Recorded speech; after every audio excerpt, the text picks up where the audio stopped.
Als die ganzen Ereignisse in der Ukraine waren, wo ein gewaltsamer Machtumstoß mit Hilfe des Westens durchgeführt wurde, hat die Junta, eines der ersten Sachen wurde die Spezialeinheit Berkut aufgelöst. Denn die Berkut war eines der wenigen Einheiten, die in der Ukraine noch wirklich einsatzfähig waren. Dann wurde ein Informationskrieg dann losgetreten und von der NATO wurden entsprechende IT-Experten in die Ukraine eingeflogen, die auch der ukrainischen Junta bei Unterstützung leisten sollten in dem Informationskrieg, um entsprechende Webseiten auch anzugreifen und so weiter. Und als dann die Berkut-Einheit aufgelöst wurde, hat sich eine sogenannte Cyber-Berkut, eine Mannschaft von Menschen zusammengeschlossen, so im positiven Sinne, also das sind weiße Hacker sozusagen, die auch für das Gute sich einsetzen, und die haben diese neuen Junta den Kampf erklärt, wo sie ganz einfach gesagt hatten,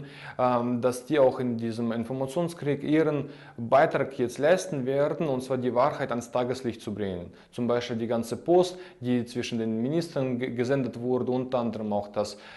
diese Postfächer zu knacken, um die Wahrheit auch den Medien und den Menschen zur Verfügung zu stellen.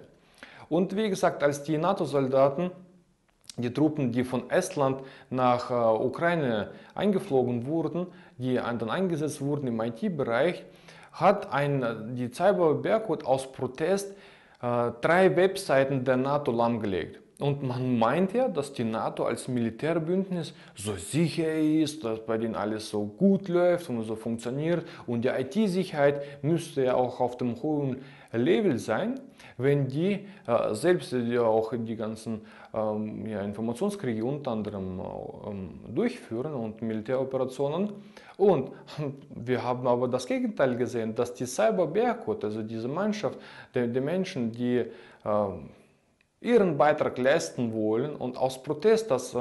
3 Webseiten wurden für eine kurze Zeit, also für mehrere Stunden, wurden einfach lahmgelegt. Und das war ganz einfach ein weiteres Beweis, dass die NATO und ihre Webseiten überhaupt nicht sicher sind, sondern es wird uns in vielen Bereichen einfach nur vorgegaukelt. Und dass selbst eine kleine Mannschaft von IT-Experten war viel schlauer und intelligenter und konnte für mehrere Stunden die NATO-Webseiten lahmlegen.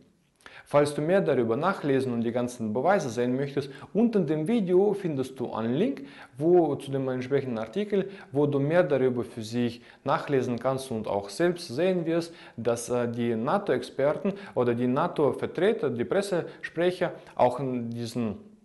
Angriff auch bestätigt hatten, und mit den Screenshots und so weiter kannst du für sich selbst ein Bild davon machen, dass es dann wirklich so stattgefunden hat, dass die mächtige NATO von russischen Hackern auch für mehrere Stunden lahmgelegt wurde.